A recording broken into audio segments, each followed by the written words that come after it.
नमस्ते, प्रणाम दोस्तों। आंगने में नींबू बोयो भीतरिया नार बोयो भीतरिया नार बोयो हो बहिनी खिड़की पे बोयो मैं गुलाब दुआरे मधुपी परी हो बहिनी खिड़की पे बोयो मैं गुलाब दुआरे मधुपी परी हो आंगन में नींबू बोयो भीतरिया नार बोयो भीतरिया नार बोयो बहिनी खिड़की पे बोयो मैं गुलाब दुआरे मधुपी परी हो बहिनी खिड़की पे बोयो मैं गुलाब दुआरे मधुपी परी हो आंगन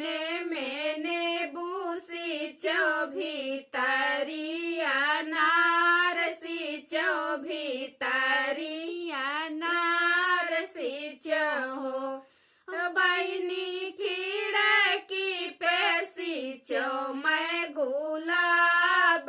दुआरे मधुपी परी हो बहिनी खिड़की पे सींचो मैं गुलाब दुआरे मधुपी परी हो विधि से नेबुल निरायो विधि से अनार निरायो विधि से अनार निरायो हो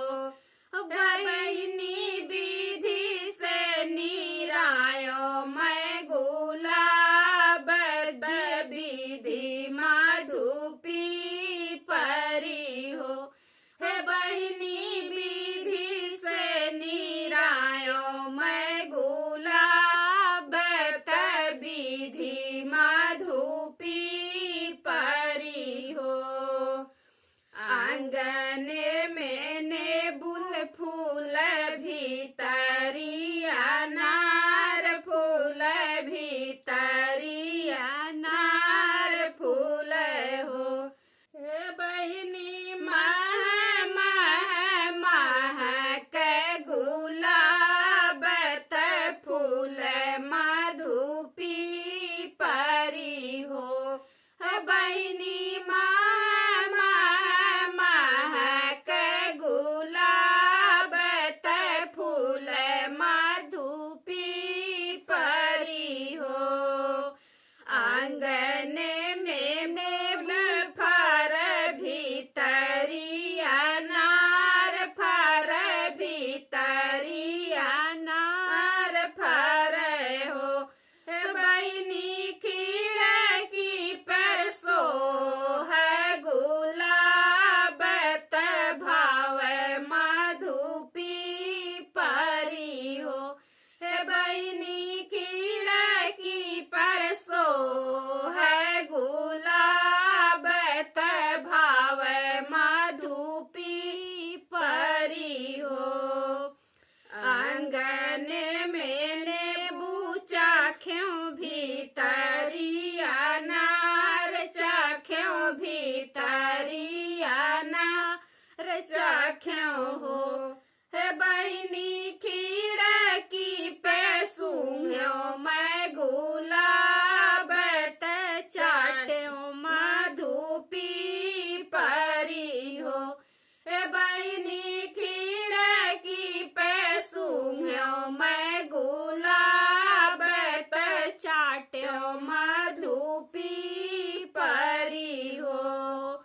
आंगन में नीर उठ भीतर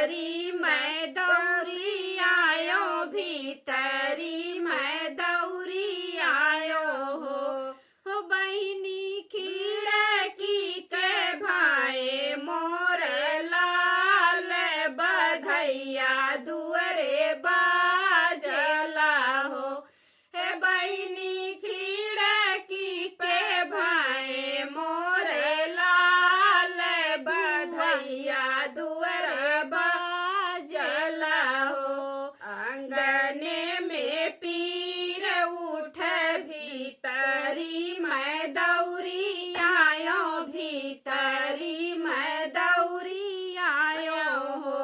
हे बहिनी खिड़की के भाए मोरे लाल बधैया दुअरे बाजला हो हे बहिनी खिड़की पे भाए मोरे लाल बधैया दुअरे बाजला हो आंगने में नेबू बोयो भीतरी अनार बोयो भीतरी अनार बोयो हो हे बहिनी